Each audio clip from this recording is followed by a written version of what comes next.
바로 한번 같이 들어가 보죠. 저의 오늘 질문은 딱 요거 하나거든요. 사탄이 사람의 몸속에 들어와서 그 사람의 개인의 의지와는 상관없이 행동을 하게 된다면, 자, 그 행동을 한 사람은 잘못에 대해서 가해자인가 피해자인가? 제가 오늘 던지고픈 질문은 이거거든요. 자, 만일에 피해자라고 생각한다면 이제 우리에게 고민이 되는 것은, 그럼 가룟 유다를 어떻게 봐야 할 거냐? 이제 요거예요. 자막을 한번 보세요.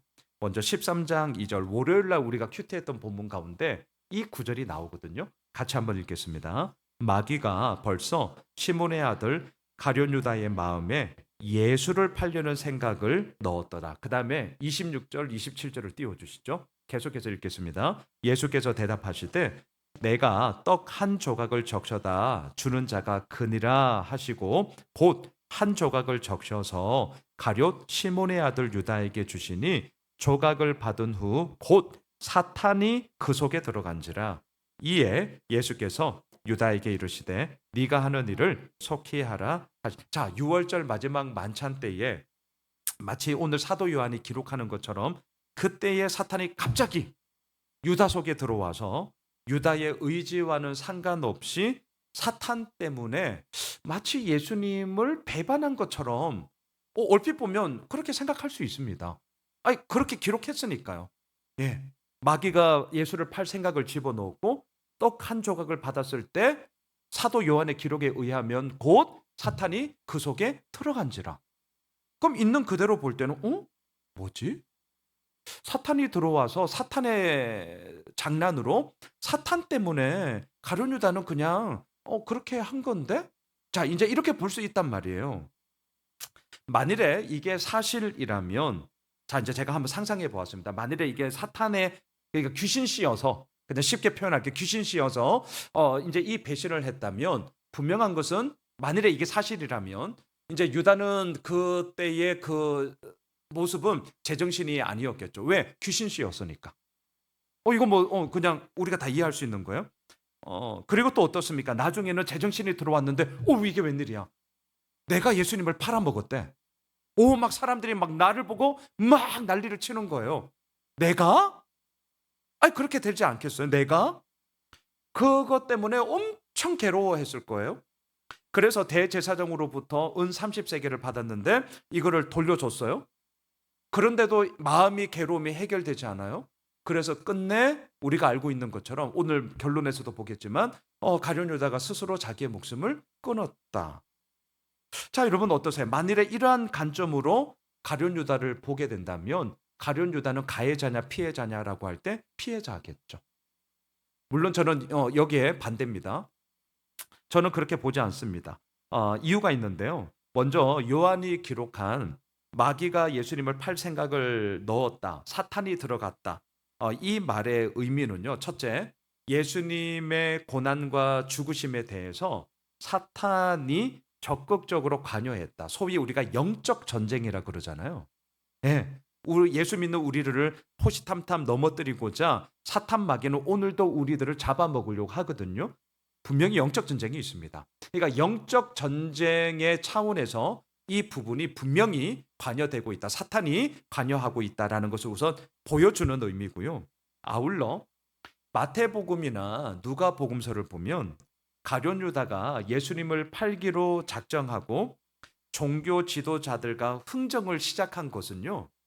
오늘 요한복음에 기록된 조각을 받은 후 사탄이 그 속에 들어갔다라고 하기 전에, 이 일이 있기 전에, 6월절 만찬이 있기 전에 이미 가룟 유다는 종교 지도자들과 짝짝꿍이 되어서요. 이미 다 모의를 진행하고 있던 때입니다. 그러니까 사탄이 들어가서 그 순간 귀신이 쓰여가지고 지정신이 아니어가지고 헷가닥해가지고 그렇게 사탄으로 인하여서 예수님을 팔아먹었다. 이렇게 하시면 안 됩니다. 그런 의미가 아니에요. 자, 한편 저는요, 특별히 가룟 유다가 되게 사실 좀 찝찝하죠. 안타깝죠. 사실 안타깝죠. 그러면서 가룟 유다에 대해서 이런 질문 많이 받았는데요. 한번 들어보세요. 예수님도 미리 알고 계셨잖아요. 오늘 뒤에서 보겠지만 너희 중 하나가 나를 팔리라. 그 예수님이 다 알고 계셨어요. 자, 유다가 예수님을 배신한 건 예수님도 다 알고 계신 것처럼 소위 이제 우리는 특별히 장로교잖아요. 장로교의 중요한 게 하나님의 절대 주권과 그 절대적인 주권 속에 이루어지는 하나님의 예정. 요게 이제 부딪히거든요. 아마 그런 고민들 많이 하셨을 거예요. 제가 많이 들었던 질문은 뭐냐면 예수님을 배신한 건 그러면 하나님의 예정이었고 그렇다면 유다의 배신은 하나님의 예정된 뜻을 이루는데 쓰임 받은 거 아니냐? 저 이런 질문 꽤 많이 받았거든요. 자, 만일에 이렇게 본다면 배신에 대해 유다에게 책임을 묻는 것은 부당하겠죠. 왜? 하나님의 예정이니까. 비록 악역이기는 하나 이건 역시 하나님의 예정, 하나님의 뜻을 이루는 것이기 때문에 유다의 책임으로 돌릴 수가 없어요. 근데 물론 저는 또 그렇게 보지는 않죠. 자, 이 부분에 있어서는 저도 여전히 충돌하는 부분이 있습니다. 저도 솔직하게 말씀드릴게요. 충돌하는 부분이 있어요. 그러니까 이렇게 풀어볼게요. 하나님의 주권적인 예정과 인간의 자유의지가 어떠한 상관관계를 갖고 있는가? 이게 늘 충돌이거든요. 특별히 우리처럼 장로교회를 다니고 있는. 물론 일반적인 설교에서는 이런 부분들이 나타나지 않아요. 하지만 제자 훈련할 때는 우리가 이 부분에 대해서 분명하게 말씀을 드리죠. 예. 저는 장로교 목사예요. 감리교 목사 아니고요. 저 순복음 목사 아니고요. 저는 장로교 목사예요. 저는 분명히 그렇게 배웠고 또한 성경을 바라보는 관점에서 하나님의 절대 주권과 그 주권 속에 이루어 가시는 하나님의 예정하심을 저는 믿거든요. 그러다 보니까 뭐가 충돌되냐? 그럼 하나님이 다 하신다며 그럼 인간의 자유의지가 어디까지 가는 거냐는 거죠. 이게 늘 충돌이에요. 늘 충돌. 이 말을 다시 바꿔볼게요. 하나님의 절대적인 주권 가운데 모든 것이 예정되어 있다면 인간의 자유의지가 뭔 의미가 있냐? 자, 이 둘 사이가 클리어하게 해결이 되었다면 우리는 고민하지 않겠죠. 그리고 이러한 고민 때문에 야, 장로교가 바라보는 그 신학이 맞는 거야? 이러면서 우리는 그렇게 생각 안 해. 그러면서 반대급부로 훅 튀어나온 게 대표적인 게 감리교예요. 그래서 자유의지, 인간의 의지, 소위 말하는 인간의 공로가 신학적으로는 장로교와 충돌하거든요. 그러니까 일반적으로 신앙생활 할 때는 몰라요. 그냥 교회 생활 하시는 거니까. 하지만 성경을 바라보는 안경에 있어서는 적어도 신학을 공부한 저처럼 목회자들에게 있어서는 이 부분은 엄청난 갈등이고 충돌이 됩니다. 예. 자, 이 둘 사이가 하나님의 예정이 어디까지고 인간의 자유의지가 어디까지냐 명쾌하게 설명이 된다면 우리가 고민도 안 하겠죠. 명쾌하게 설명이 잘 안 돼요. 그런데 저는 저 나름대로 그냥 이렇게 한번 말씀드리고 싶습니다. 우선 명쾌하게 설명 안 됩니다. 여기까지가 하나님의 예정이고 여기까지가 인간의 자유의지야. 이게 안 된단 말이에요. 그럼 저는 이렇게 생각하는데요. 하나님의 예정과 인간의 자유의지에 대해서 저는 좀 쉬운 말로 몫이라는 단어를 참 좋아합니다. 목. 그러니까 책임. 그럼 이렇게 한번 풀어볼게요. 하나님은 하나님의 몫에 있어서 100% 당신의 열심을 다하면서 오늘도 우리를 이끌어 가시죠. 다스리시죠. 자, 하나님의 절대 주권을 100% 당신의 몫을 다하신다는 말로 제가 한번 풀어보았습니다. 그럼 우리는요? 나는 나의 몫에 있어서 100% 열심을 다해야 되죠. 저는 이렇게 늘 이해해요. 이 말을 이렇게 표현해 볼게요. 하나님은 절대 주권을 가지고 우리를 다스리시고요. 우리는 나의 행동에 스스로 책임을 져야 할 만큼 의지적으로 자유하다. 예, 의지적으로 우리는 자유해요. 고로 이러한 관점에서 가룟 유다는 가해자인가 피해자인가 저에게 물으신다면 가룟 유다는 가해자입니다. 가해자. 자, 가룟 유다의 배신은 순간적인 충동이 아니라 치밀하게 계획된 거였거든요. 당시 유대 지도자들과 예수님 사이의 갈등이 최고조로 올라왔습니다. 언제? 종려 주일에. 예루살렘 성에 입성을 합니다. 그리고 제자들도 함께 했어요. 다른 제자들은 이 부분에 대해서 많은 생각을 아니 물론 뭐 되게 기뻐하고 즐거워는 했겠지만 그 이후에 벌어질 그런 첨예한 대립에 대해서 제자들이 뾰족뾰족하게 아주 좀 예민하게 봤나 그런 부분들을 성경에서는 확인할 수 없습니다. 그런데 가룟 유다는 좀 달라요. 예루살렘 성에 입성하면서 종료 주일에 사람들이 호산나를 외치면서 맞이하는 예수님을 볼 때는 와 예수님이 뭔가 승기를 잡고 예수님께 뭔가 힘이 쫙 실리는 것 같았습니다. 그런데 주일이 지나고 월, 화 마지막 한 주간의 삶을 이렇게 볼 때 예수님의 태도는 가룟 유다가 볼 때는 되게 미온적인 거예요. 그러니까 메시아로서 하나님의 아들로서 소위 종교적으로 또 군사적으로 정치적으로 메시아의 그 권능을 가지고 이제 나를 따르라 그런 모습이 전혀 없었습니다. 예수님은 전혀 없었어요.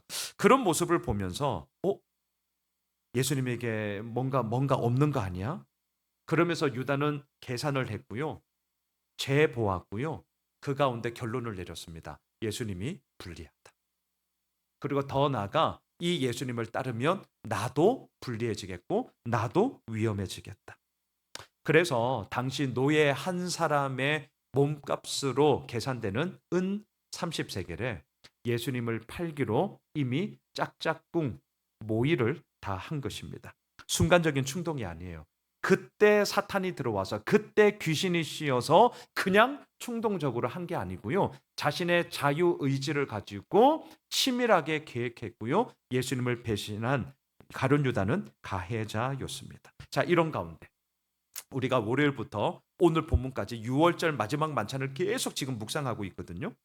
유월절 만찬이 마지막 만찬이라는 것을 아는 사람은 딱 두 사람이었습니다. 자, 유월절 만찬 자리에 12제자와 예수님 도합 13명이 지금 앉아 있잖아요. 그 중에 요 만찬이 마지막이야 라는 것을 안 사람은 딱 두 사람이에요. 한 사람은 물론 예수님이고요. 또 한 사람은 가룟 유다. 나머지 사람들은 생각 자체를 못하죠. 예수님이 자신의 죽음에 대해서 말씀하셨잖아요. 가룟 유다는 깜짝 놀랐을 겁니다. 안색이 막 울그락불그락 했을지도 몰라요. 그리고 이미 모의를 하고 치밀한 계획 속에 짝짝꿍을 했기 때문에 내 계획이 탄로난 거 아니야? 누구야? 엄청 당황하기도 했고요. 또한 그것을 끝내 숨기고자 오히려 자신의 꿍꿍이가 탄로날까 봐 막 오버 액션 할 때도 있잖아요. 아니면 막 더 좀 경직되는 이런 행동을 할 때도 있고 평상시와는 좀 다른데 왜 저러지? 뭐 이런 느낌의 행동을 할 때가 있단 말이죠. 가룟 유다는 분명히 그렇게 했을 겁니다. 예수님이 세족식을 했잖아요.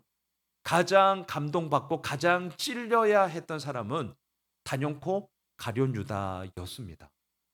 하지만 가룟 유다는 오히려 그 예수님의 발 씻어줌 가운데 더욱더 마음을 완악하게 먹고 그 순간에도 끝까지 자신의 마음과 생각을 돌이키지 않는 진짜 사탄이 그 속에 들어갔다라고 표현하는데 사탄과 똑같은 짓을 가룟 유다는 끝까지 하고 있음을 우리는 알고 있습니다. 자, 예수님은 이런 유다를 끝까지 사랑하셨잖아요. 여러분 자막 한번 보세요. 13장 10절입니다.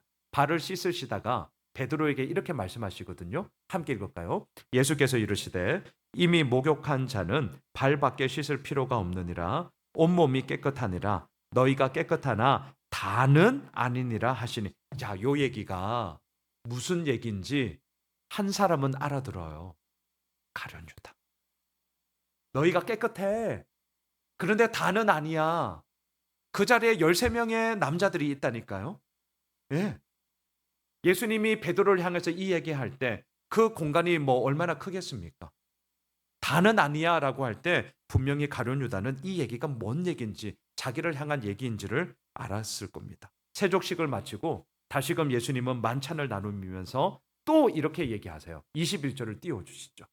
함께 읽겠습니다. 예수께서 이 말씀을 하시고 심령이 괴로워 증언하여 이르시되 내가 진실로 진실로 너희에게 이르노니 너희 중 하나가 나를 팔리라 하시니.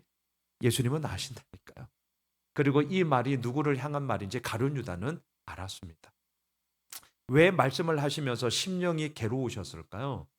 끝까지 자기 사람을 사랑하셨기 때문이죠. 제가 말씀드렸잖아요. 사랑의 반대말은 무관심이라니까. 미움 증오가 아니에요. 무관심이에요. 관심이 없으면 괴로워할 게 없습니다. 하지만 괴롭다. 그것에 대해서 자꾸 내가 마음이 불편하다. 그것은 또 다른 말로는요. 그 사람에 대한 소망, 그 사람에 대한 희망, 한 자락의 사랑의 여전히 그에게 있다라는 얘기거든요. 그래서 예수님은 알았어요. 너희 중 하나가 나를 팔 거야. 근데 그 말씀을 하실 때 너무너무 괴로웠어요. 왜? 예수님의 사랑은 끝사랑이었기 때문에. 끝까지 자기 사람들을 사랑했기 때문이에요. 자, 이 얘기, 너희 중 하나가 나를 팔리라. 그 말에 갑자기 분위기가 싸해졌습니다. 갑분싸가 됐어요. 갑자기 분위기가 싸해졌습니다. 이런 가운데 예수님은 마지막까지 다시 한번 유다에게 돌이킬 기회를 주세요. 자막을 보십시오. 27절입니다. 함께 읽겠습니다. 조각을 받은 후 곧 사탄이 그 속에 들어간지라. 이에 예수께서 유다에게 이르시되 내가 하는 일을 속히 하라 하신. 여러분, 사탄이 유다에게 들어갔다. 이 말은 이때에 사탄이 유다에게 들어가서 그의 마음과 그의 생각을 확 사로잡았다. 이런 의미가 아니고요. 유다는 끝까지 자신의 마음을 바꾸지 않고 마치 사탄의 뜻을 따르는, 사탄이 했던 짓과 똑같은 사탄의 뜻을 따르기로 한 죄를 향한 유다의 확고한 의지를 지금 보여주는 그런 표현입니다. 이미 짝짝꿍이 다 됐다니까요. 이미 치밀한 계획 속에 가룟 유다는 예수님을 배신하기로 이미 작정했습니다. 자, 이러한 가룟 유다가 마지막 어떻게 되었느냐? 이제 훅 넘어가서 사도행전으로 제가 오늘 말씀을 좀 마무리하려고 합니다. 우리가 다 알고 있는 구절인데요. 띄워주시죠. 가룟 유다의 마지막이 이렇습니다. 같이 읽겠습니다. 형제들아, 성령이 다윗의 입을 통하여 예수 잡는 자들의 길잡이가 된 유다를 가리켜 미리 말씀하신 성경이 응하였으니 마땅하도다. 이 사람은 본래 우리 수 가운데 참여하여 이 직무의 한 부분을 맡았던 자라. 이 사람이 불의의 삭스로 밭을 사고 후에 몸이 곤두박질하여 배가 터져 창자가 다 흘러 나온지라. 예, 가룟 유다의 마지막이 너무나 참 안타깝습니다. 여기서 마음에 와닿는, 마음에 많은 생각을 하게 되는 것은 16절을 다시 한 번만 띄워주시겠어요? 가룟 유다를 향하여서 수식하는 말을 보십시오. 예수 잡는 자들의 길잡이. 이게 너무 슬픈 거예요. 누구에게나 다 그 사람의 결론이 되는 이 땅에서의 마지막 삶의 모습이 있습니다. 자, 가룟 유다를 향한 그의 인생의 마침표는 무엇이었느냐? 예수 잡는 자들의 길잡이. 이게 그의 인생의 마침표를 찍혀지는 결론이었다는 거죠. 오늘 저의 결론은 단연코 이 말의 반대말로 우리는 나아갑시다. 이건 너무나 당연한 겁니다. 우리의 삶의 결론은 뭐가 되어야 하느냐? 예수 따르는 자들의 길잡이. 더 나아가 예수 모르는 자들을 길잡이가 되어 그들에게 온전한 길을 가게 하는 그러한 길잡이. 우리가 그러한 삶으로 나아가야 하고요. 또 그렇게 살아가고 있고요. 더더욱 그렇게 살아가고자 우리 혼자 서기에는 연약함이 많은지라 우리가 함께 공동체를 이루어 그 믿음의 길을 걸어가고 있습니다. 말씀을 정리하겠습니다. 가룟 유다. 너무나 안타깝고 너무나 참 슬픈 얘기입니다. 예수를 따르는 제자였습니다. 3년간 함께 했던 제자였습니다. 또한 끝까지 예수님은 그를 사랑하였습니다. 괴로움 가운데 다시금 마지막으로 돌이킬 그 시간, 그 기회를 끝까지 줬습니다. 하지만 가룟 유다의 행동은 사탄과 똑같았습니다. 마지막까지 죄를 향한 그의 확고한 의지를 꺾지 않고 그의 모든 삶이 끝나버렸고요. 예수 잡는 자들의 길잡이로서 가룟 유다는 그의 삶을 마무리했습니다. 우리는 당연히 이러하면 안 되겠죠. 예수 따르는 자들의 길잡이가 되고요. 또한 예수님을 섬기는 자들의 길잡이가 되고요. 오늘도 예수님께 무릎 꿇고 주의 은혜를 구하는 자들의 길잡이가 되어서 우리의 삶을 통하여 하나님의 역사하심이 얼마나 큰가를 도리어 증거하고 흘려보내는 그런 주님의 도구들이 되길 주님의 이름으로 축복합니다. 우리 함께 기도합시다. 오늘 말씀 붙잡고 먼저 기도하겠는데요.